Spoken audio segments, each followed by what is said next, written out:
आज मुझे आपके मार्गदर्शन की आवश्यकता है प्रभु। मुझे मार्ग दिखाइए।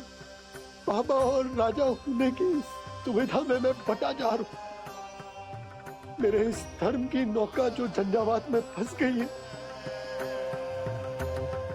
उसे पार लगाइए नारायण। रक्षा कीजिए नारायण।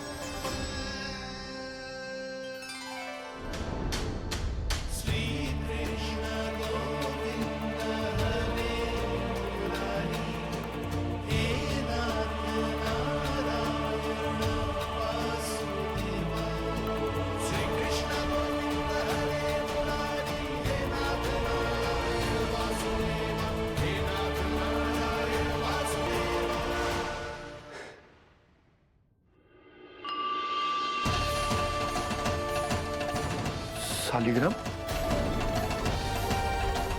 यहीं तो रखा था मैंने। कहाँ गिर गया? कहाँ चला गया? मैंने तो यहीं रखो था।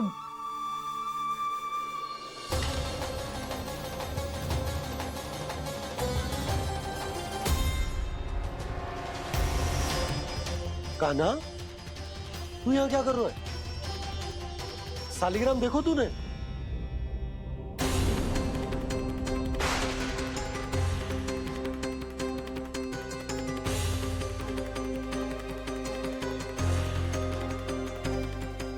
अच्छे, तेरे मुंह में क्या है? कान्हा, कहीं तूने शालिग्राम मुंह में तो ना ले लियो? हे नारायण, क्षमा करना, अबोध बालक। जी क्या करो कान्हा तूने? बाहर निकाल शालिग्राम। लल्ला, जी अनुचित है। यदि वो तेरे कंठ में चला जाएगा तो तेरी सांस। लल्ला, ला बाहर निकाल। अच्छो बालक है ना तू? हाँ, ला। अरे तेरी मैया को पता चलेगा ना तो वो कहेगी कि ना तो प्रजा का ध्यान रख सकते हो, ना ही अपने लल्ला का। लोभ के फंदे में चारों ओर से जकड़ गए थे हम।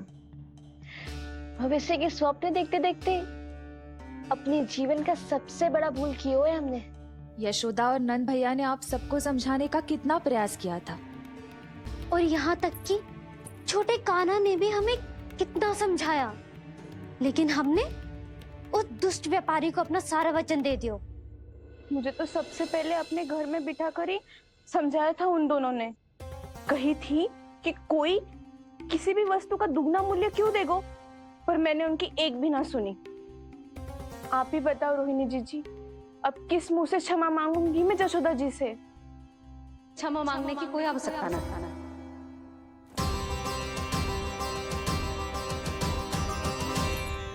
महत्वपूर्ण बात तो ये है कि तुम सबको अपनी भूल का आभास होगा और उसका पछतावा भी। पर अब तो बहुत देर हो गई है जशोदा जी, अब क्या होगा? जिस सुनहरे भविष्य के लिए हमने उस कपटी व्यापारी के सामने अपने नारायण के नाम का वचन दिया था, उसने वही भविष्य लेके राजा कंस के पांव के नीचे रख दिया है। संतुष्ट सुखी जीवन जी रहे थे हम। बछड़ों को उनके भाग का दूध मिलता था। हमारे बच्चे जितना चाहे दूध दही माखन खाते थे। अब उनके मुंह का निवाला छीनकर उस दुष्ट कंस को देना पड़ेगा चिच्ची। ना, नारायण की कृपा से तेरी जसोदा जिज्जी के पास गायों की कमी ना है। मैं अपने घर का सारा गोधन पूरे गांव के साथ बांटूंगी। किसी भी बालक के मुंह से निवाला ना छिने को। नारायण की कृपा से गोकुल का एक भी प्राणी वंचित ना रहेगा। हाँ नहीं तो देख कान्हा, बाबा का कहना मान ले। कान्हा, तुझे नारायण की सौगंध है, वो शालिग्राम मुझे दे दे।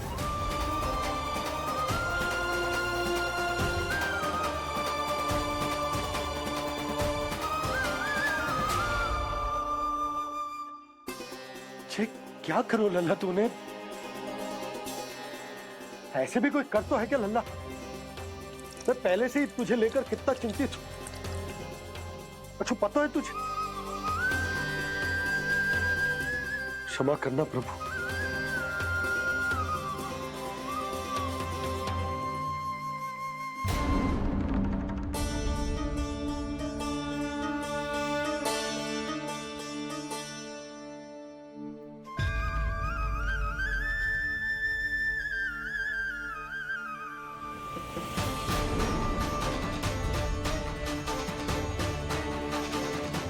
ये क्या कर रहे हो लल्ला? नारायण की मूर्ति कहाँ गई?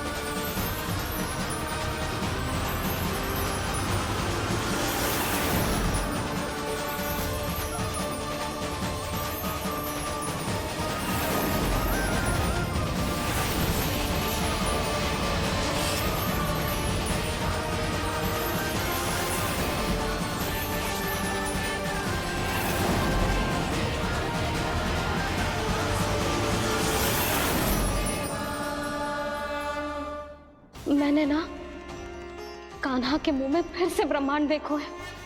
मैंने तो ये भी देखो कि श्री नारायण गोकुल में हर स्थान पे है, जहां देखो वही नारायण। जिनके मुख में त्रिभुवन है, जो सारी सृष्टि का संचालन करते, मैं उन्हीं की चिंता कर रहा था।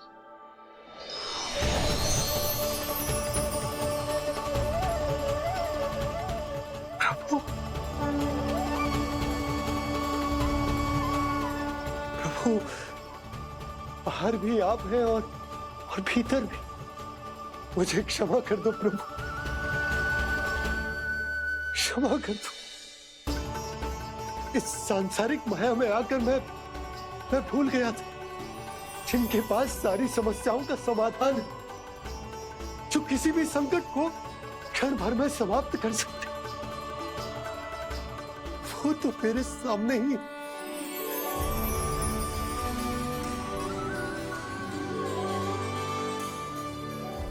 समस्या कैसी भी क्यों ना हो, चिंता समाधान नहीं, बाधा होती है। इसलिए चिंता मत कीजिए बाबा। मैं तो सदैव ही कहता हूं, मनुष्य को कठिन से कठिन परिस्थिति में भी चिंता से दूर ही रहना चाहिए। यदि व्यक्ति अपना सारा ध्यान अपने कर्मों को पूरा करने पर लगाए, तो वो बड़े से बड़े संकट का सामना भी सहज ही कर सकता है। और वैसे मेरी पूजा वही करते हैं जिन्हें मेरे अस्तित्व पर विश्वास है। इसीलिए उन्हें भी ये विश्वास अवश्य रखना चाहिए कि मैं अपने भक्तों का साथ अवश्य देता हूं, सदैव, हर परिस्थिति में।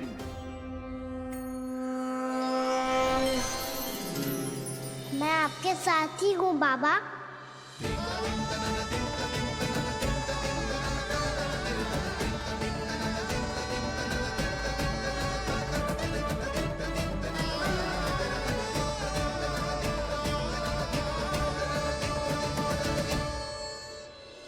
जीवन भर उसके साथ व्यापार करने को वचन दियो है, उसका क्या जशोदा? और उस दुष्ट कंस और उसके व्यापारी ने जो समस्या उत्पन्न की, उसका क्या? समस्या है तो समाधान भी हो गई। मैंने तो कही थी ना मौसी, जो हमारे समझ में ना आए उस समाधान का दायित्व भगवान नारायण पर छोड़ देना चाहिए।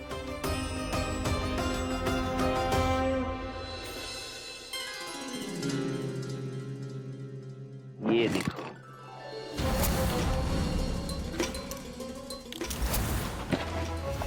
ये आभूषण, मोती, ये स्वर्ण उपहार में देने का सामर्थ्य किसके पास होगा? कंस महाराज, तुम देख लेना, मैं इस घर को महल बना दूंगा, सब झटक लूंगा।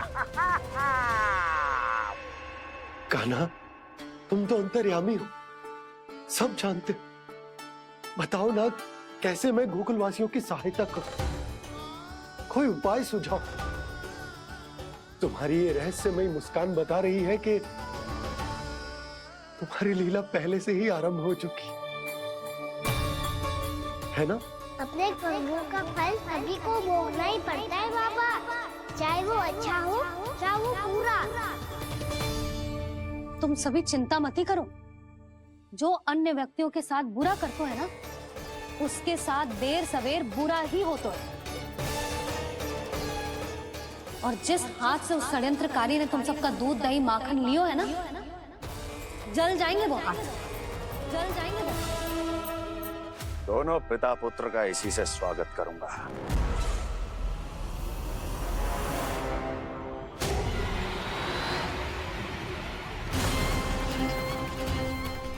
अचानक गदा में ताप कैसा?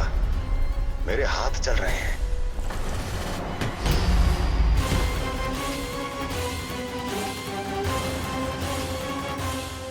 और वो व्यापारी जो तुम सबके शांत जीवन में भूचाल बन के आओ है, स्वयं शांति से थोड़े ना बैठ पाएगा। अरे उसके जीवन में उस षड्यंत्र से बहुत अधिक भयंकर भूचाल आएगा।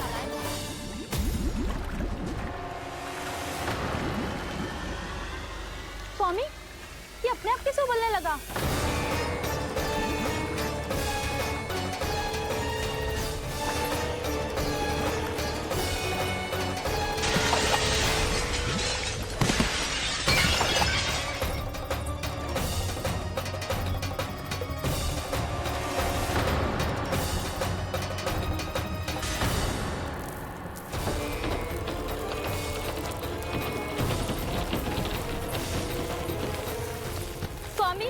आप इस घर को महल बनाने का स्वप्न देख रहे थे, लेकिन ये खंडर बन गया।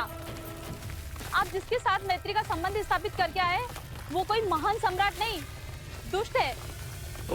दुष्ट? उस व्यापारी ने दुष्ट कंस के साथ मिलकर भोले भाले गांव वालों का भोजन छीनो है ना। देखना उन दोनों के भोजन में कीड़े पड़ेंगे।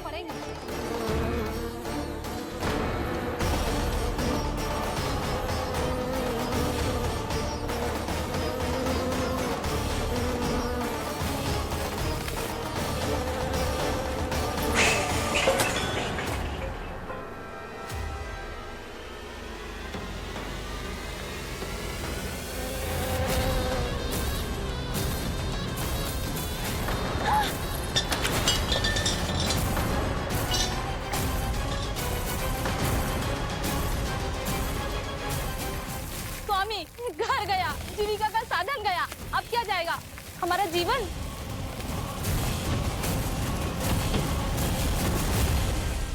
महाराज कंस का उपहार, आभूषण वाला संदूक। उन दोनों ने मिलकर तुम सबका दूध दही माखन सच्चा धन छीनने का प्रयास करो है ना। अब देखना उन दोनों का धन, उनके आभूषण सब लोहे के बन जाएंगे, कंकड़ पत्थर हो जाएंगे सब, कंकड़ पत्थर हो जाएंगे सब। ऐसा ही होगा मैया।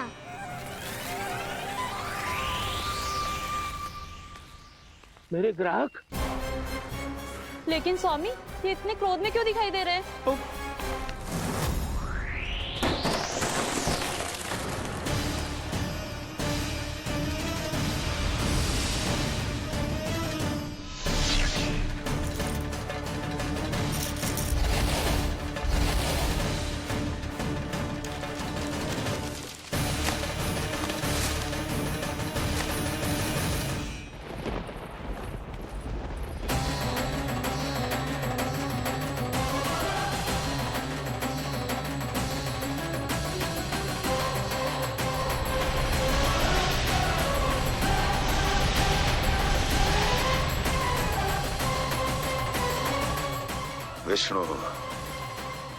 विष्णु ने किया है ये सब।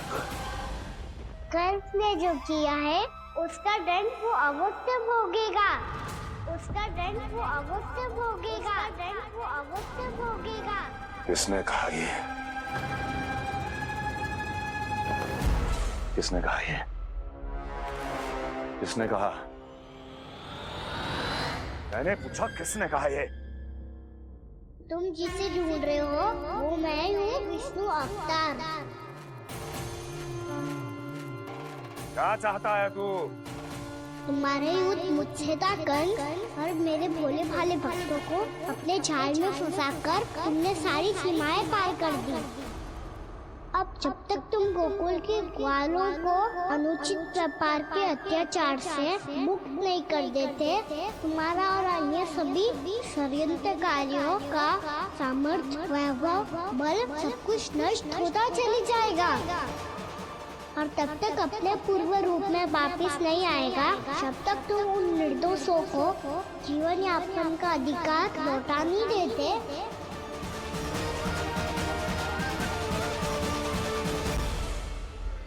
महाराज, दूध, दही, माखन सब कुछ पूरी तरह से सड़ गया है। महाराज, सारा अनाज, फल और सब्जियां सब नष्ट हो चुकी हैं महाराज। महाराज, महल का सारा पेयजल दूषित हो चुका है। छल है ये। ओ विष्णु अवतार हमें अपने माया जाल में फंसा रहा है। ऐसी सड़ी हुई मिठाइयाँ मैंने आज तक नहीं खाई हैं। खोए की नहीं, पत्थर की बनी है ये, उससे भी कड़ी है तुम्हारी ये मिठाइयाँ। आज के बाद कभी मिठाई नहीं लेंगे। जो बुरे कर्म करते हैं उनके साथ बुराई होता है और अच्छे कर्म करने वाले को अच्छाई मिलती है। आप अपना कर्म कीजिए बाबा, आपकी चिंता अपने आप दूर हो जाएगी। और हाँ बाबा, शीघ्र ही आपको एक बड़ा निर्णय लेना होगा। स्मरण रखिएगा, जो होता है वो अच्छे के लिए होता है।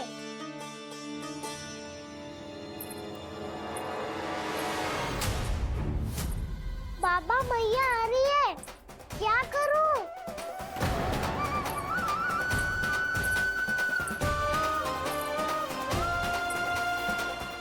कुछ सुझाव दो ना बाबा, जिससे मैया मुझे ऐसे नहीं देख पाए।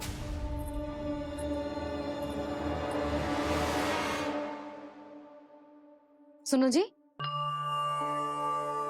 आपने पुकार लगाई थी क्या?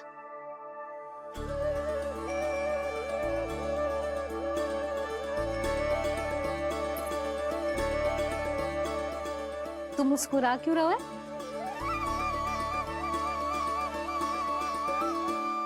और आप भी बदले बदले से दिख रहे हो। पूजा करके तनिक शांति मिली ना? शांति ही नहीं यशोदा, प्रभु नारायण ने मुझे समस्या को समाधान भी दे दिया। मैं बस अपना कर्म करूंगा। कल कंस से मिलने मथुरा जाऊंगा मैं। उस दुष्ट अत्याचारी से मिलने जाओगे आप? ना ना, मैं आपको उससे मिलने ना दूंगी। देखो ना आपने कैसे हमारे गांव वालों को फंसाओ है उसने। अवश्य ही आपको भी उसी उद्देश्य से बुला रहा है। आप मुस्कुरा रहे हैं प्रभु? कुछ देर पहले ही तो मैया सभी को मुझ पर अर्थात श्री नारायण पर विश्वास करने की सीख देकर आई है। अब देखो स्वयं चिंता करी है ये। चिंता मत ही करो यशोदा, मुझे श्री नारायण किसी भी जाल में ना फंसने देंगे। वो तो यही है हमारे साथ। यही है, इसका क्या अर्थ है जी? तुमने कही थी ना कि तुमने उन्हें हर जगह देखो, हमारे घर में, गोकुल में। तो इसीलिए तुम चिंता ना करो, मुझे अपना कर्तव्य करने दो। कल भोर होते ही मैं मथुरा निकल जाऊंगा। पता तो चले वो हमसे चाहतो क्या है। पहले ही वो गांव वालों से सारा दूध, दही, माखन हड़प चुके हैं। अब आप और मटकियां क्यों ले जा रहे हो उस दुष्ट के लिए? यशोदा, वो दुष्ट है, अत्याचारी, पर है तो हमारे महाराज ही ना। वैसे खाली हाथ थोड़ी ना जा सकते। तुम अपना ध्यान रखना। सुनो जी, मुझे पता है कि मुझे श्री नारायण पे विश्वास रखना चाहिए, बल्कि मैं भी तो यही समझा रही थी इन गोपियों को। पर पता ना क्यों मुझे लग रहा है इसके पीछे उसका कुछ बहुत बड़ा षड्यंत्र है। ना तो आपको अकेले क्यों बुलाता वो? मैं जानता हूँ यशोदा, उसने मुझे क्यों बुलाया। पर मैं तुम्हें ना बता सकता। मैं ना चाहता हूं कि तुम चिंता करो।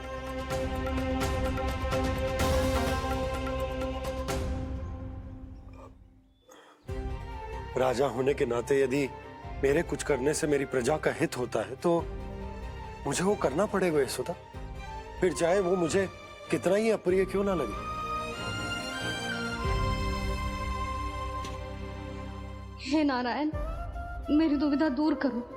कुछ ऐसा करो कि इन्हें जाना ही ना पड़े उस दुष्ट के सामने।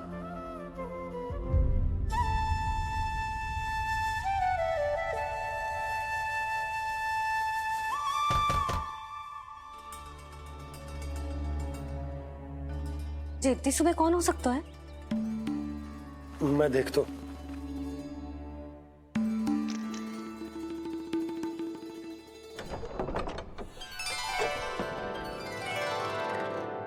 पूर्णा मासी, आप? यशोदा?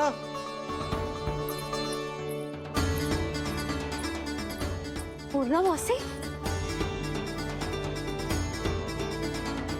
इतने दिनों बाद क्या होगा मौसी? सब कुछ कुशल तो है? मैं तो बस इतना जानती हूँ नंदराज, ये लोग आपसे मिलना चाहते थे। कौन?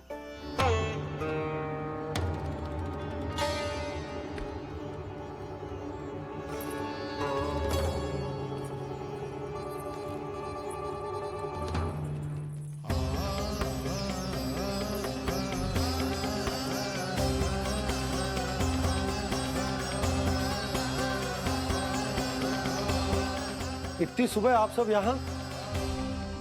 क्या होगा?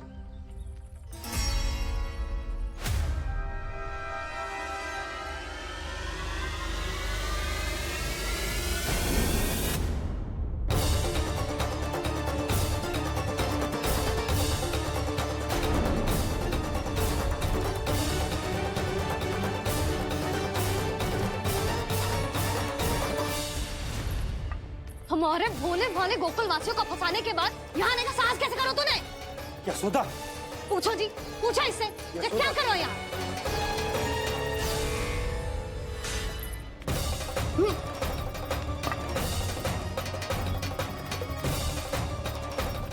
इनकी ये दशा आप सबने तो ना की? नहीं नहीं, इनमें इनका कोई दोष नहीं है। हमारा बस चलता तो इससे भी बुरी दशा करते। ये सब तो मेरी करनी का फल है नंदराज।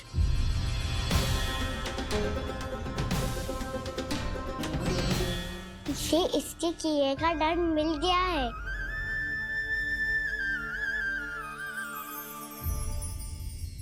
मुझे क्षमा कर दीजिए नंद महाराज, बहुत बड़ी भूल हो गई मुझसे।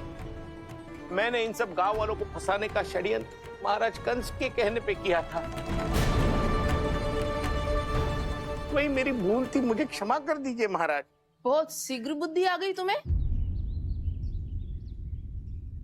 मैंने आप सबको लोभ के चाल में फंसाने का प्रयास किया। सच तो ये कि मैं स्वयं लोभ में ग्रस्त था। सब कुछ अधिक से अधिक धन के लिए किया था मैंने। सब कुछ खो दिया। मेरा भोजन सड़ गया, मेरी मिठाई में कीड़े मकोड़े पड़ गए, मेरे स्वर्ण आभूषण मोती सब कंकड़ पत्थर बन गए। अवश्य इसका कोई नया छल है जे। नहीं नहीं नहीं नहीं, मेरा कोई छल नहीं है, मैं सत्य बोल रहा हूं। मैंने कही थी ना, श्री नारायण हमारी सहायता अवश्य करेंगे। दुष्ट और अत्याचारी का दूत बन के आया था ना, ये तो होना ही था। स्वयं श्री नारायण ने न्याय करो है हमारे साथ।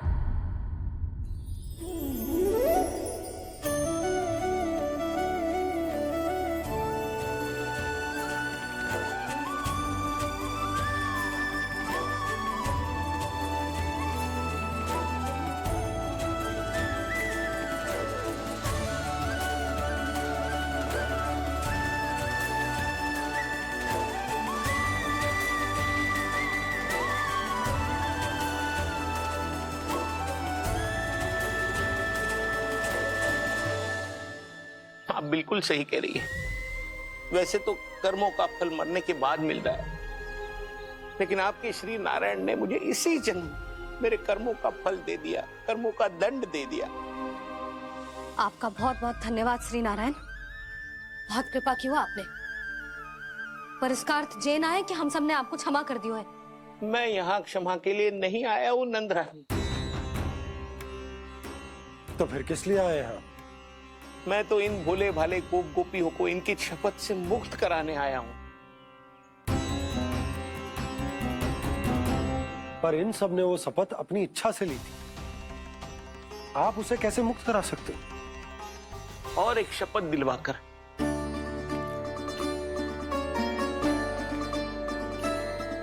आप लोगों ने भगवान श्री नारायण को साक्षी मानकर यह शपथ ली थी कि आपका सारा दही, दूध, घी, माखन आप केवल मुझे और मुझे ही देंगे। आज उसी भगवान श्री नारायण को साक्षी मानकर मैं आपको शपथ दिलवाता हूं कि आपका सारा दही, दूध, घी, माखन, उसमें से एक कण भी आप मुझे नहीं देंगे। प्रतीक्षा क्या कर रहे हो आप सब? शपथ लो। हाँ हाँ।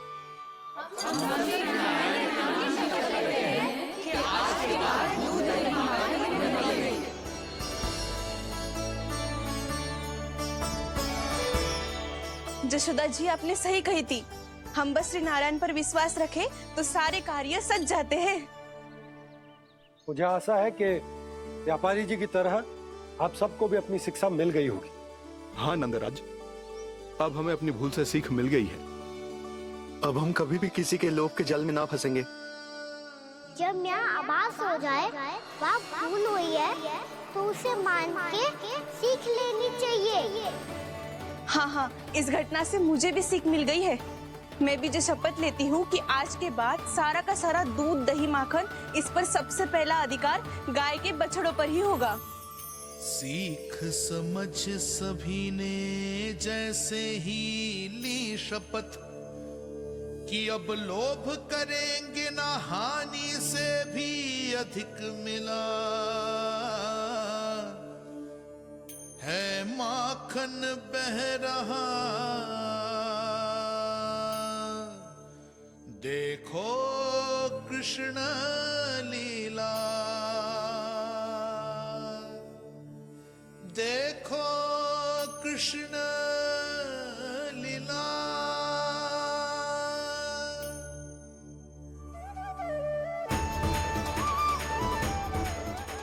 हाँ, और हम दोनों भी श्री नारायण की शपथ लेते हैं, दूध, दही, माखन बेचने के लिए हम बाद में बचाएंगे और पहले अपने बालकों को पेट भर के खिलाएंगे।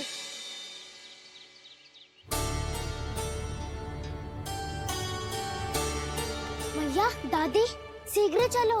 जो माखन प्रसाद की मटकी आप मंदिर से चढ़ा के लाई थी वो पूरी भर गई है और माखन निकल निकल के भरो है। इसीलिए बड़बोलो कहलाते है तू। फिर कहने लोगों कथा कहानी। भैया, अपने घर पे भी ऐसा ही हो रहा है।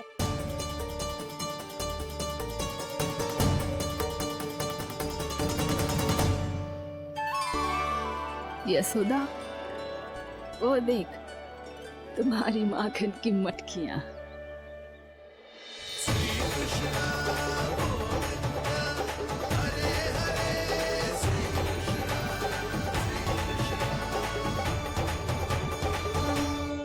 मैंने कहा था ना, आप सभी पर श्री नारायण की विशेष कृपा है। जैसे ही आप सबने अपनी भूल स्वीकार कर ली, भगवान ने आपके माखन की सारी हानि पूरी कर दी।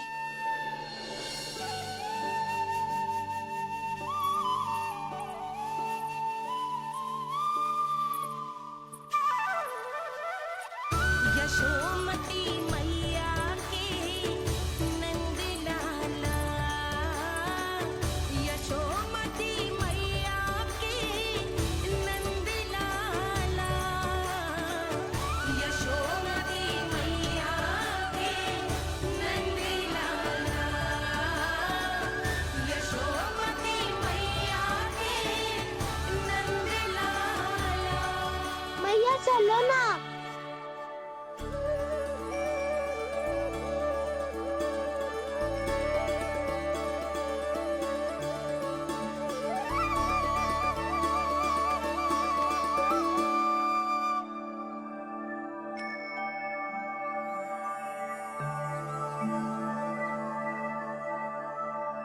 कौन से कान्हा पे विश्वास करूं मैं? उस सियाने पे जो कुछ ही समय पहले अपनी लीला दिखा रहा था, या उस निर्दोष पे जो आसपास की हर घटना से अनभिज्ञ बैठो है?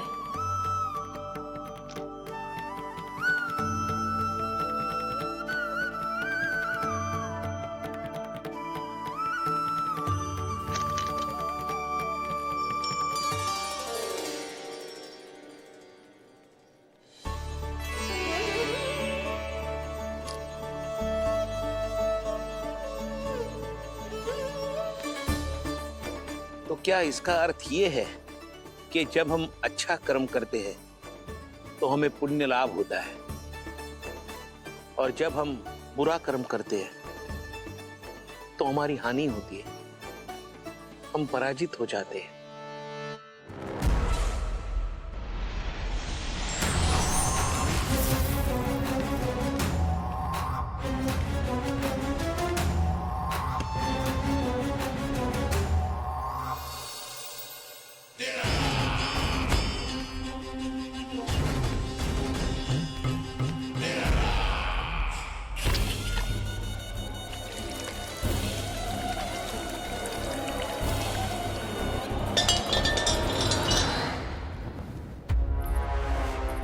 अस्थि प्राप्ति।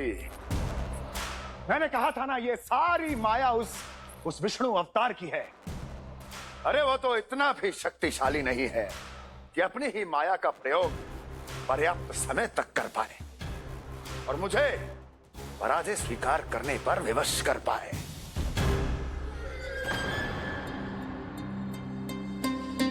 किंतु तुम्हारे मुख की भावभंगिमा तो कुछ और ही कथा कह रही है। क्यों? सत्य कहा ना मैंने। महाराज, सब कुछ पहले जैसा इसलिए हो गया क्योंकि क्या? ये उस विष्णु की माया थी, और क्या? हमने व्यापारी परमानंद को गोकुल भेजा था।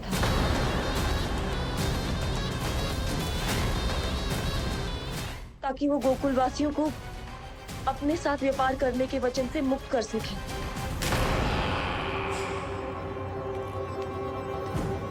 मेरी आज्ञा लिए बिना, मुझे बिना बताए मेरे लिए हुए निर्णय को पलटने का साहस भी कैसे कर लिया तुमने?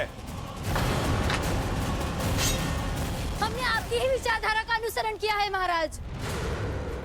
आप ही कहते हैं ना, जब जीवन पर संकट हो तो अभिमान अर्थहीन होता है, और जब प्राणों पर बनाए तो सम्मान स्वाभिमान सब निरर्थक होता है।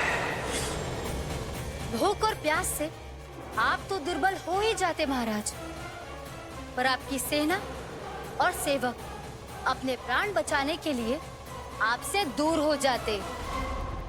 आपके और उस विष्णु अवतार के बीच 4 वर्षों से चलते आ रहे इस संघर्ष में ये एक छोटी सी झड़प है महाराज, और यदि हम ये झड़प हार जाते तो शेष युद्ध करने के योग्य भी नहीं बच पाते। जब आप पूरी तरह से अकेले, शारीरिक रूप से दुर्बल और असहाय होते, और तब वो विष्णु अवतार, वो बालक आप पे प्रहार करता, तब आप क्या करते महाराज? आत्मरक्षा आवश्यक थी महाराज, क्योंकि शत्रु पर उसके वार से भी अधिक घातक प्रहार करने की योजना तभी बनाई जा सकती है जब तन और मन दोनों पूरी तरह स्वस्थ हो।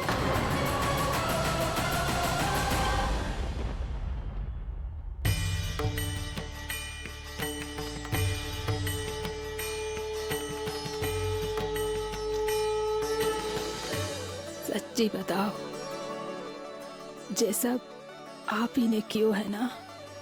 आप बहुत दूर से आई हो ना, भूख लगी होगी। मैं माखन लाऊं? आज पूरे गोकुल में माखन बह रहा है। इसके पीछे आप ही की लीला है ना? मैं अभी माखन लाता हूँ।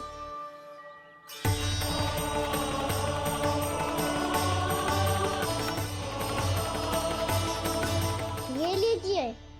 बताओ ना, पूरे गांव में प्रसन्नता की बयार बह रही है। हर ग्रामवासी के मुख पर हर्ष और उल्लास दमक रहो है। ये सब आप ही का चमत्कार है ना।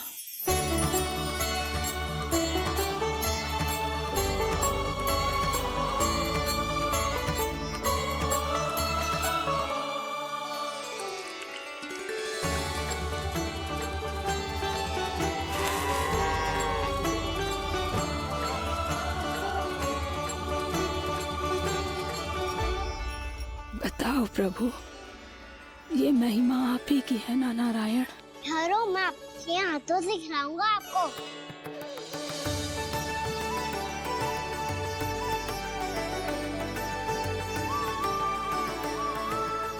बताओ ना प्रभु, आप लालन करवाने आए हो या सबका पालन करने आए हो? बोलो ना प्रभु, बताओ ना।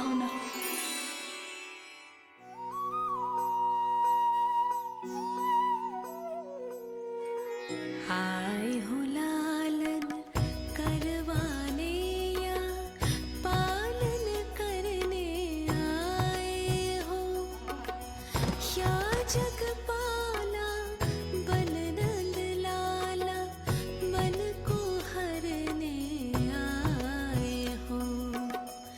आए हो लालन करवाने या पालन करने आए हो। नैनों से देखूं तो दिखते कृष्ण है, मन से देखो तो हरि दिखे।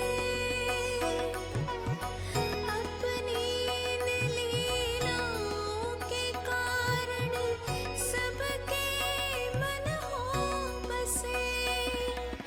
कान्हा आपको कह के पुकारो या बोलो भगवान कहो, माता की ममता दो आपको या फिर मैं प्रणाम करूं।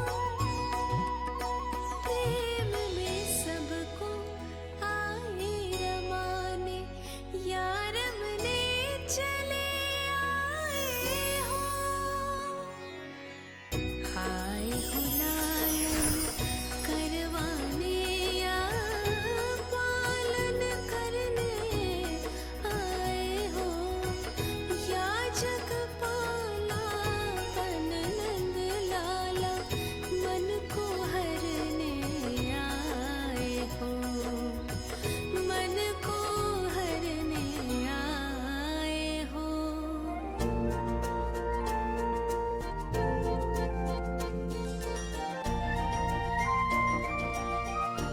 बताओ ना प्रभु, कब दोगे मेरे प्रश्नों का उत्तर?